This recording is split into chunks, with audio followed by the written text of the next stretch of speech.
Assalamualaikum warahmatullahi wabarakatuh. Nama saya Wan Alif Ikmal bin Ismail, nombor metrik 060927. Pada hari ini, saya selaku pembentang yang pertama daripada kumpulan 4 akan membentangkan perbentangan yang bertajuk kapitalisme. Sebelum kita mendalami dan mempelajari apa itu kapitalisme, bolehlah atau haruslah kita tahu dulu apa sistem ekonomi yang telah dijalankan dan diamalkan di negara kita Malaysia. Pada umumnya, negara kita Malaysia telah mengamalkan sistem ekonomi campuran yang merangkumi pelbagai kebebasan swasta digabungkan dengan perancangan ekonomi berpusat dan peraturan kerajaan. Namun begitu, secara keseluruhannya sistem ekonomi yang ada dan telah digunakan terbahagi kepada 4 bahagian, iaitu yang pertama, sistem ekonomi sosialis, sistem ekonomi kapitalis, sistem ekonomi komunisme dan sistem ekonomi campuran. Hal ini demikian kerana telah dipengaruhi oleh beberapa faktor, antaranya ialah pengaruh falsafah, agama, ideologi dan kepentingan politik. Seterusnya, kita lihat pula definisi dan maksud kapitalisme. Menurut Kamus Dewan edisi ketiga, kapitalisme ialah sistem ekonomi dan politik yang pemilikan harta benda, industri dan politik yang perniagaannya lebih banyak tertumpu pada sektor swasta daripada kerajaan, dan syarikat-syarikat digalakkan bersaing antara satu dengan yang lain untuk membuat keuntungan. Secara etimologisnya, kapitalisme berasal daripada perkataan capital yang bermaksud modal. Modal di sini membawa maksud luas meliputi semua sumber asas yang boleh ditukarkan untuk pembangunan negara. Contohnya, modal itu berupa wang ataupun bahan mentah. Manakala perkataan isme pula membawa maksud faham, keyakinan atau pandangan hidup. Oleh itulah, kapitalisme ini diartikan sebagai elemen utama dalam sistem sosial dan ekonomi yang mana berlakunya satu pertukaran antara sesuatu barangan dan barangan yang lain. Seterusnya, kita lihat pula definisi menurut Karl Marx. Kapitalisme merupakan sistem ekonomi yang dibuat dan digunakan dengan tujuan untuk mendapatkan keuntungan daripada setiap proses pengeluaran. Berdasarkan terminologi Karl Marx, telah membagikannya dalam pelbagai bentuk, iaitu mata wang, nilai kepada penghasilan produk merangkumi tenaga kerja, bahan mentah dan kilang pembuatan. Hasil daripada penghasilan itulah akan dijual untuk menjadikan mata wang. Jadi di sini kita dapat lihat bahawa untuk mendapatkan mata wang itu, kita boleh diusahakan dari pelbagai aspek, daripada jual beli ataupun melakukan perkhidmatan dan sebagainya. Seterusnya, kita lihat pula definisi yang dibawa oleh Bruce R. Scott dalam The Capital Economy of Capitalism 2016. Beliau telah berpendapat bahawa capitalism as a system of indirect governance of economic relationship where all the market exists within institutional frameworks that are provided by political authorities. Definisi ini yang telah dikemukakan oleh Scott ini telah membawa maksud bahawa Scott menitik beratkan kedudukan pemerintah, dan pemerintah hendaklah melibatkan diri dalam memajukan pemasaran produk dengan menyediakan kemudahan kepada institusi. Seterusnya, kita lihat pula definisi menurut kamus The Macmillan Dictionary of Modern Economy. Dalam kamus ini, kapitalisme bermaksud political, social, economic system in which property, including capital asset, is owned and controlled by the most part by private person. Capitalism contract with an early economic system, feudalism, in that it is three characterized by the purchase of labor for money, which as opposed to the direct labor obtained through custom, duty or common in feudalism. Daripada definisi ini, kata kunci yang dapat kita ambil ialah kapitalisme sebagai sistem politik ataupun sosial dan ekonomi di mana pemilikan, iaitu kekayaan peribadi yang merangkumi berbagai sumber daya kapital, dikuasai dan dikontrol langsung oleh seseorang atau perseorangan. seterusnya saya serahkan topik perbincangan ini kepada pembentang yang seterusnya. Sekian, terima kasih. Bismillahirrahmanirrahim. Saya Muhammad Imam Rusli, akaun nombor metrik 059796. Akan membentangkan berkenaan dengan sejarah kapitalisme. Kapitalisme. Sebelum kewujudan istilah kapitalisme, sistem kapitalisme telah pun lama wujud dan ia mula diamalkan oleh masyarakat Islam, iaitu pada kurun ke-8 hingga kurun ke-12, dan lebih dikenali sebagai kapitalis Islam. Ia diamalkan semasa zaman keemasan Islam, di mana Islam telah mencipta suatu sistem mata wang, iaitu dinar, yang amat stabil. Selain itu, Islam juga telah pun melahirkan beberapa teknik perniagaan yang inovatif, antaranya syarikat dagang, perniagaan besar, kontrak, penukaran bil, perdagangan antarabangsa dan perkongsian. Selain itu, Islam juga telah mewujudkan beberapa kaedah baru yang dapat digunakan dalam sistem kapitalis ini. Antaranya, wujudnya bentuk awal hutang, keuntungan, kerugian, modal, amanah, saham. Selain daripada itu, syarikat permulaan, akaun simpanan, pajakan, juru bank, penukaran mata wang dan ledger. Selama beberapa kurun, sistem kapitalis telah mula berkembang di Eropah yang pada kurun ke-13, di mana sistem kapitalis di Eropah banyak dicedok bersumberkan daripada sistem kapitalis Islam.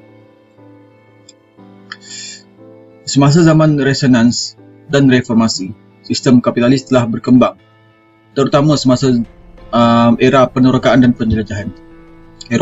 Eropah telah mengembangkan lagi pengaruhnya ke serata dunia dan mencari rakan dagang.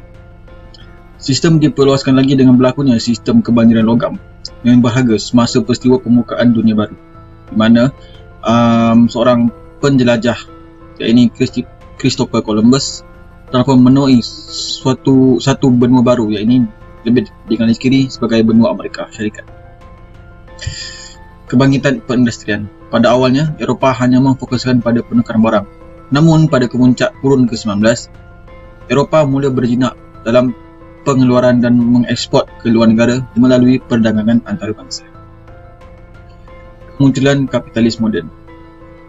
Sistem kapitalis di Barat mula dipelopori oleh industri kain pada kurun ke-16, 17 dan 18. Semasa tempoh itu, wujudnya seorang tokoh pemikir, iaitu Adam Smith, yang telah pun mewujudkan istilah kapitalis, di mana beliau menulis dalam bukunya The Wealth of Nation. Apa yang anda harapkan untuk makan malam kita tidaklah datang dari keajaiban si tukang daging, si pemasak atau tukang roti, melainkan dari apa yang mereka hormati dan kejar sebagai kepentingan peribadi.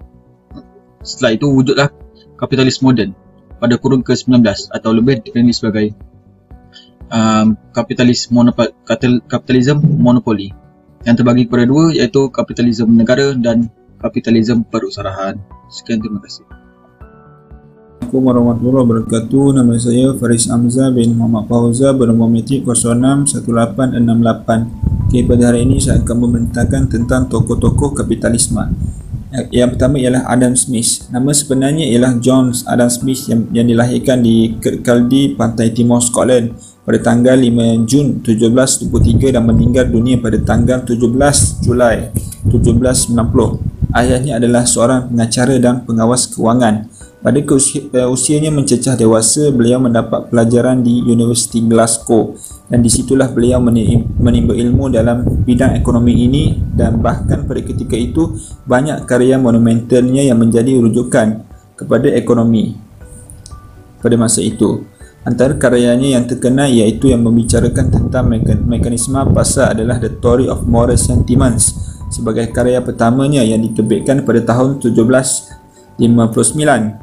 Dan karya keduanya ialah sebuah buku yang dinamakan An Inquiry into the Nature and Cause of the Wealth of Nation yang diterbitkan pada tahun 1776, dan juga dikenali sebagai Wealth of Nation, yang menggambarkan sejarah perkembangan industri dan perdagangan di Eropah serta dasar-dasar perkembangan perdagangan bebas dan kapitalisme.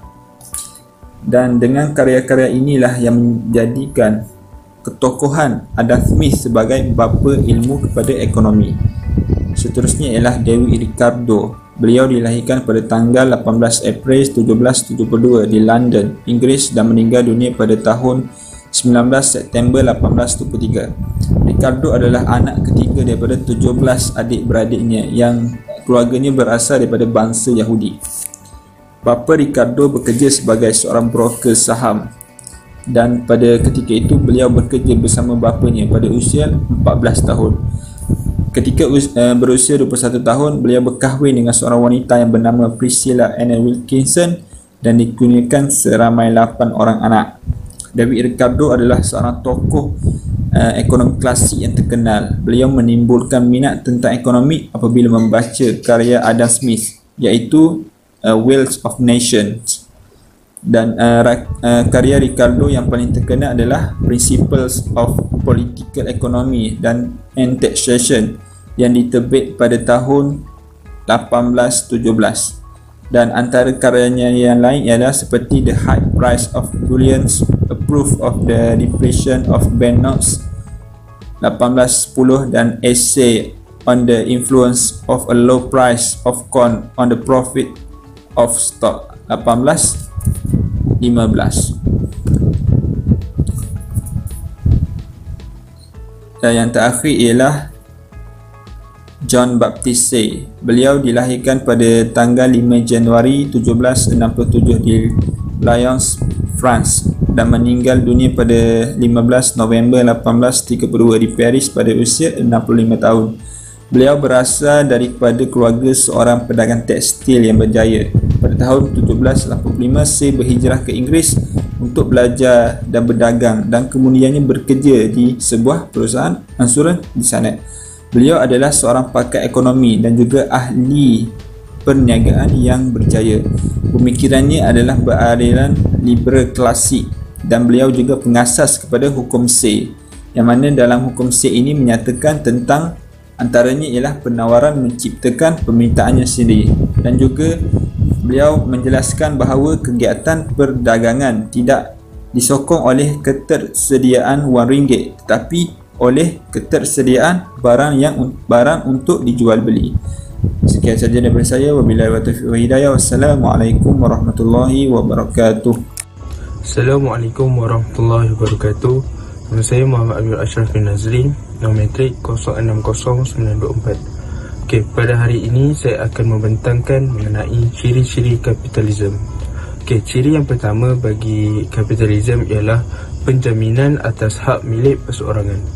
Dalam sistem kapitalisme, setiap individu berhak untuk mengumpul kekayaan secara peribadi sebanyak mungkin tanpa mengambil kira kedudukan orang lain yang tidak berkemampuan untuk melakukan perkara yang sama. Seterusnya, ciri yang kedua bagi kapitalisme ialah mementingkan diri sendiri ataupun self-interest. Kapitalisme ini dia amat menekankan sifat individualisme. Setiap individu mempunyai kebebasan sepenuhnya dalam persaingan perniagaan dengan menggunakan pelbagai kaedah untuk mencapai keuntungan yang maksimum. Segala aktiviti ekonomi dan sosial yang dijalankan sepenuhnya untuk kepentingan diri sendiri sahaja.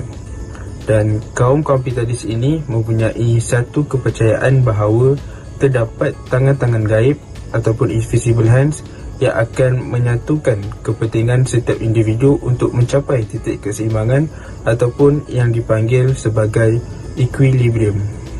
Seterusnya, ciri yang ketiga pula ialah mekanisme pasar. Dalam sistem ekonomi kapitalis, semua aktiviti ekonomi dikawal oleh mekanisme pasaran. Mekanisme pasaran ini merupakan satu proses penentuan tingkat harga berdasarkan kekuatan permintaan dan penawaran. Fungsi mekanisme pasaran ini ialah untuk menentukan harga keseimbangan antara penawaran dan permintaan untuk barangan ataupun sesuatu perkhidmatan. Dalam semua keadaan yang berlaku dalam sistem ekonomi kapitalis, negara atau kerajaan tidak campur tangan dalam kegiatan ekonomi kerana semua kegiatan ekonomi dijalankan oleh pihak swasta. Ciri yang seterusnya ialah kebebasan dalam ekonomi.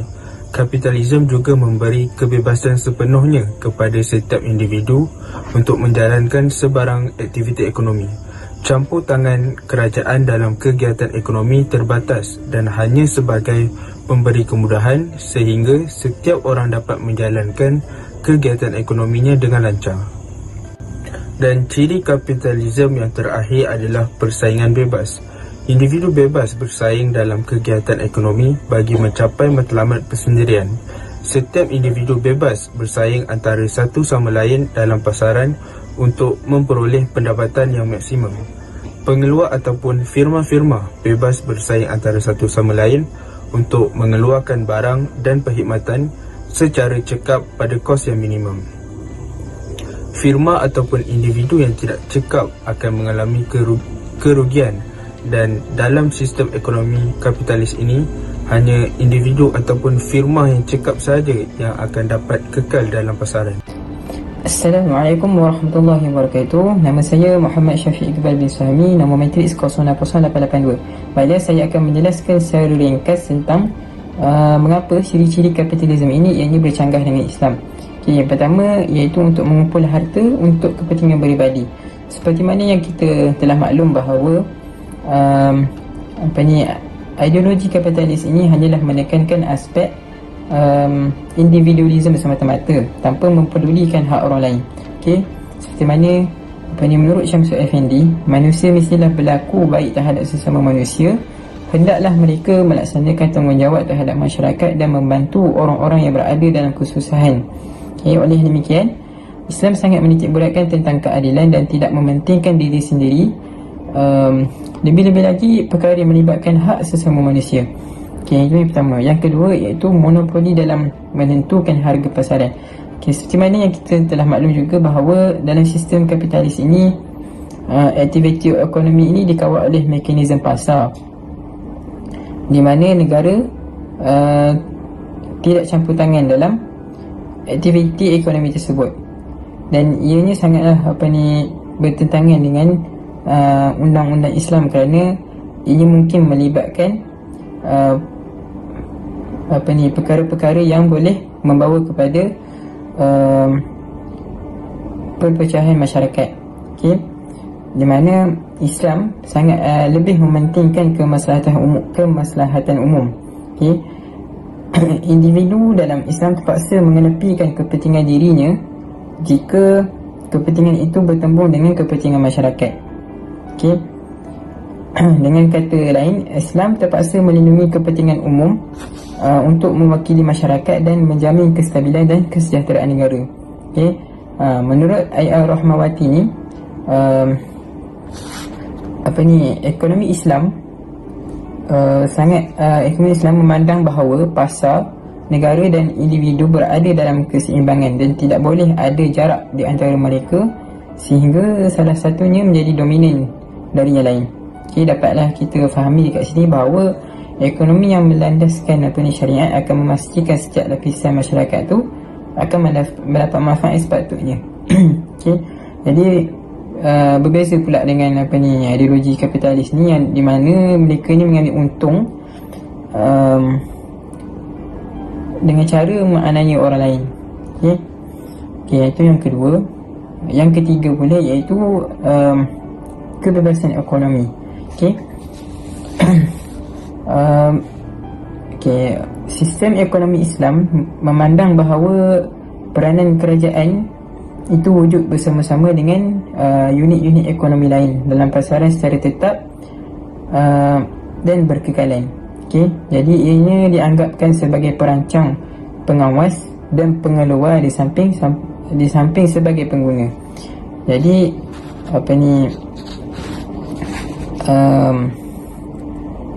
maka dapatlah kita fahami dekat sini bahawa sistem ekonomi Islam itu ianya menjaga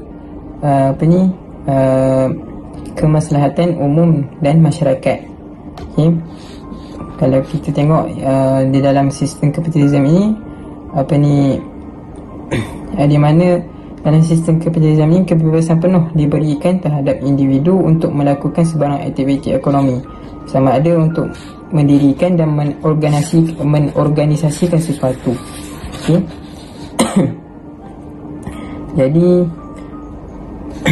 oleh itu, campur tangan kerajaan ini adalah amat perlu bagi menyekat atau mengawal bahaya-bahaya akibat dari penggunaan prinsip kebebasan individu dengan jalan yang salah. Okey. Jadi kenyataan yang wujud hari ini jelas menunjukkan pemerintah perlu campur tangan dalam urusan ekonomi ni, sama ada secara langsung ataupun tidak langsung. Okey. Itu sahaja daripada saya. Wallahu alam. Assalamualaikum warahmatullahi wabarakatuh. Bismillahirrahmanirrahim. Assalamualaikum warahmatullahi wabarakatuh. Nama saya Muhammad Syafiq bin Jahir Ilyas Imran, nombor metrik 059530. Baik, pada hari ini saya akan meneruskan lagi pembentangan berkaitan dengan cara penyebaran kapitalisme. Baik, sebelum itu, seperti yang kita tahu, kapitalisme ini merupakan satu sistem di mana pekerja ataupun buruh menjual tenaga mereka kepada para pemilik modal, dan sistem ini juga telah menerima kritikan yang hebat dan juga bercanggah dengan ideologi yang lain seperti sosialisme dan sebagainya, kerana sistem ini memperluaskan lagi jurang kemiskinan di antara orang kaya dan orang miskin. Seperti yang kita selalu dengar, yang kaya semakin kaya, yang miskin semakin miskin. Baik, saya akan teruskan lagi pembentangan berkaitan cara penyebaran kapitalisme pada zaman Islam. Kapitalisme Islam muncul pada zaman keemasan Islam dan revolusi pertanian, iaitu pada di antara kurun ke-8 dan 12. Orang Islam pada zaman ini membuat pembaharuan dengan mewujudkan satu sistem ekonomi monetary ataupun satu sistem ekonomi kewangan dengan mengembangkan sistem pengedaran mata wang bernilai tinggi dan stabil seperti dinar. Dan orang Islam pada zaman ini juga memantapkan lagi bidang monetary yang dahulunya bebas. Baik, saya akan teruskan lagi pada zaman Eropah. Kapitalisme Eropah mula difahami pada kurun ke-13 menjelang akhir zaman feudal. Selepas penerokaan dan penawanan dunia baru pada kurun ke-15 dan ke-16 mendorong kuat bangsa-bangsa Eropah dalam perdagangan dan perniagaan berikutan kebanjiran logam berharga yang masuk ke Eropah. Ekonomi pada masa ini bersifat komersial, iaitu lebih tertumpu kepada pertukaran barangan daripada pengeluaran, dan penekanan pada pengeluaran tidak berlaku sehingga zaman kebangkitan perindustrian pada kurun ke-19. Baik, itu saja dari saya. Sekian, terima kasih. Bismillahirrahmanirrahim. Assalamualaikum warahmatullahi wabarakatuh dan salam sejahtera. Nama saya Johari bin Kipling, nombor metrik 061867. Baik, pada hari ini saya akan menjelaskan kepada anda semua tentang penjelasan masalah kapitalisme dalam konteks di Malaysia. Baik, kapitalisme adalah fahaman yang mengagungkan modal yang dimiliki oleh individu ataupun milik sekelompok kecil manusia. Rakyat adalah Tuhan di atas segala Tuhan. Bermakna segala sesuatu di dunia ini mesti dijadikan modal individu ataupun sekumpulan kecil manusia untuk mendapatkan keuntungan. Melalui sistem buruh bergaji sejak kemerdekaan 1957 hinggalah sekarang. Dalam konteks Malaysia, isu yang sering dikaitkan dengan impak negatif kapitalisme ialah dominasi ekonomi oleh komuniti bukan Melayu. Pada pertengahan kedua abad ke-19, fenomena ini dilihat sebagai fakta penting yang membawa kepada dominasi ekonomi komuniti imigran, terutama sekali kaum Cina di Tanah Melayu. Tujuan video ini dibuat adalah untuk memaparkan sudut pandang sejarah bahawa dominasi ekonomi oleh komuniti imigran ini bukanlah semata-mata kerana peluang ekonomi yang diberikan kepada mereka oleh pihak pemerintah kolonial, malahan pendekatan yang sama telah dilaksanakan oleh pemerintah Melayu sebelumnya, yang banyak memberikan modal ataupun peluang ekonomi kepada imigran Cina dan Arab dalam bentuk konsensi dan perkongsian modal sehingga mewujudkan apa yang didakwa sebagai dominasi ekonomi oleh komuniti imigran. Kejayaan mereka ini sebenarnya disebabkan penglibatan dengan ekonomi berasaskan wang yang dikaitkan dengan merkantalisme yang mendahului zaman kapitalisme. Sebaliknya, ekonomi berasaskan wang dalam kalangan masyarakat Melayu pada era kapitalisme masih marginal. Justru, masyarakat Melayu masih sulit menyesuaikan diri dengan perubahan ekonomi hasil daripada pengamalan sistem ekonomi kapitalis. Negara kita Malaysia telah mengalami beberapa fasa perubahan. Sejak dekad 1990-an, perubahan dasar dan pertumbuhan ekonomi yang pesat membangun telah menarik perhatian para pengkaji untuk menyelidik lebih mendalam mengenai kapitalisme di Malaysia. Tambahan pula, kadar perubahan ekonomi ke arah kapitalisme dan komersialisme dalam kalangan masyarakat Melayu agak perlahan berbanding dengan komuniti imigran. Hal ini yang memberi gambaran bahawa pengaruh ekonomi komuniti imigran adalah lebih dominan daripada masyarakat Melayu. Faktor utama yang selalunya dikaitkan dengan masalah kemantapan, kebaikan, kehebatan ekonomi komersial dalam kalangan masyarakat Melayu ialah kekurangan potensi yang dikaitkan dengan ekonomi wang. Sememangnya sumber kewangan diperlukan sebagai modal dan pembiayaan kos operasi. Keperluan kewangan ini bukan sahaja merupakan faktor terpenting yang paling asas dalam sektor perniagaan dan perdagangan, tetapi juga dalam sektor penanaman komersial walaupun berskala kecil-kecilan. Faktor ini dianggap sebagai sebab utama yang seolah-olah menjadikan masyarakat Melayu ketinggalan berbanding dengan komuniti imigran. Hal ini dapat disaksikan dalam proses transformasi ekonomi yang menjurus kepada sektor yang lebih progresif seperti tanaman komersial, perniagaan dan perdagangan, kerana secara tradisinya mereka tidak terdedah kepada ekonomi wang sebelum kedatangan zaman kapitalisme. Oleh itu, tumpuan yang akan diberikan kepada dominasi komuniti imigran dalam kegiatan ekonomi yang berasaskan kepada perburuan dan permodalan, diikuti perbincangan tentang marginalisasi ekonomi wang dalam kalangan masyarakat Melayu. Dalam aspek permodalan pula, golongan peminta Melayu yang juga jelasnya lebih berminat untuk menjalinkan kerjasama ekonomi dengan komuniti pemodal Eropah dan imigran walaupun mereka mempunyai modal sendiri. Yang golongan pembesar ini merupakan golongan minoriti dalam kalangan masyarakat Melayu yang terlibat dalam ekonomi wang semenjak pra-kapitalisme lagi. Faktor ini yang selalunya dikaitkan dengan masalah kemantapan ekonomi komersial dalam kalangan masyarakat Melayu yang merujuk kepada kekurangan potensi yang dikaitkan dengan ekonomi wang. Walaupun sememangnya sumber kewangan diperlukan sebagai sumber modal dan pembiayaan kos operasi, keperluan kewangan ini bukan sahaja merupakan faktor terpenting dan paling asas dalam sektor perniagaan dan perdagangan, tetapi juga dalam sektor penanaman komersial walaupun berskala kecil-kecilan. Faktor ini dianggap sebagai sebab yang utama yang seolah-olah menjadikan masyarakat Melayu ketinggalan berbanding dengan komuniti imigran-imigran yang lain. Hal ini disebabkan secara tradisinya sebagian besar masyarakat Melayu tidak terdedah pada ekonomi wang sebelum kedatangan zaman kapitalisme yang merujuk kepada marginalisasi ekonomi wang dalam kalangan masyarakat Melayu pada akhir abad ke-19. Sekian saja pembentangan daripada saya. Kita teruskan dengan pembentang yang seterusnya. Sekian, terima kasih. Assalamualaikum warahmatullahi wabarakatuh. Nama Muhammad Furqan bin Saleh, nomor matriks 060901. Seterusnya, saya akan membentangkan cara mengatasi kapitalis. Cara yang pertama adalah mengelakkan resist. Resist ini merupakan satu bentuk kepercayaan, sikap dan amalan yang mendiskriminasi segolongan manusia berdasarkan ciri-ciri perkaumannya.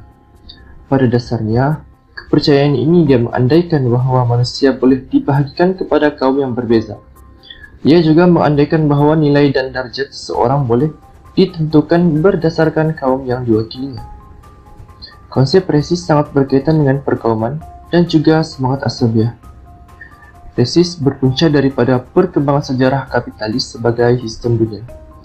Resis ini dia mendorong peperangan, penaklukan, dan pembersihan kaum yang menjadi sebahagian penting dalam proses membentuk empire-empire penjajah Eropah. Tujuan utama resis ini diwujudkan adalah untuk memecah belahkan rakyat, kelas bawahan berasaskan kaum.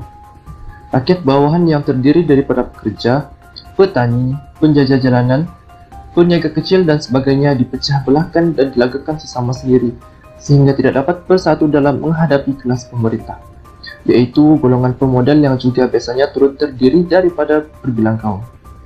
Resis memanfaatkan kapitalis, tetapi menjahanamkan pekerja-pekerja yang terdiri daripada berbilang kaum. Cara seterusnya adalah memilih pemimpin yang berkredibiliti tinggi. Dalam pemilihan pemimpin yang tepat, kita haruslah melihat dari berbagai aspek. Jika pemimpin itu hanya baik sahaja, dia belum tentu dapat menjadi pemimpin yang berkredibiliti tinggi. Banyak cara kita boleh ketahui bahawa pemimpin itu seorang yang tepat ataupun tidak. Contohnya, dia mempunyai visi dan misi yang jelas untuk mengubah sesuatu. Pemimpin tersebut juga boleh mengesan golongan kapitalis melalui kuasa dan mandat di mana seseorang pemimpin itu memiliki. Pemimpin ini juga berkuasa untuk melakukan pemerkosaan undang-undang yang lebih tegas terhadap golongan-golongan kapitalis. Di samping itu juga kita haruslah memilih pemimpin yang tepati janji dan tidak menindas rakyatnya. Dan yang terakhir sekali adalah menjauhi sifat individualisme yang berlebihan. Sifat individualisme yang berlebihan ini tidak seharusnya ada dalam diri seseorang, kerana mereka hanya akan memberikan kelebihan ataupun keuntungan kepada diri mereka sahaja tanpa memikirkan orang yang berada di bawah mereka. Semua orang berlomba dalam bersaing dan mendapatkan keuntungan yang besar. Orang-orang kaya ini juga sangat mementingkan diri mereka. Jika seseorang tidak memiliki semangat semacam itu, maka akan tertindas kerana miskin. Dengan menjauhi sifat individualisme ini, mereka akan lebih bersifat terbuka. Orang-orang atasan ini tahu akan tugas atau tanggungjawab mereka dengan tidak menindas orang bawahan mereka. Bismillahirrahmanirrahim. Assalamualaikum warahmatullahi wabarakatuh. Nama saya Muhammad Fikrul Aiman bin Muhammad Fazli, nombor matrik 061171. Jadi sebagai penutup, dapat disimpulkan bahawa ideologi ekonomi kapitalisme ini bermatlamat untuk memberikan kebebasan kepada setiap orang untuk berdaya saing antara satu sama lain. Ideologi ekonomi kapitalisme ini juga mempunyai dasar yang penting untuk melaksanakannya, iaitu yang pertama ialah motif, tujuan dan prinsip pemilikan, persaingan, dan yang keempat adalah rasionalistik. Jadi sekian daripada kumpulan kami. Sekian, terima kasih. Assalamualaikum warahmatullahi wabarakatuh.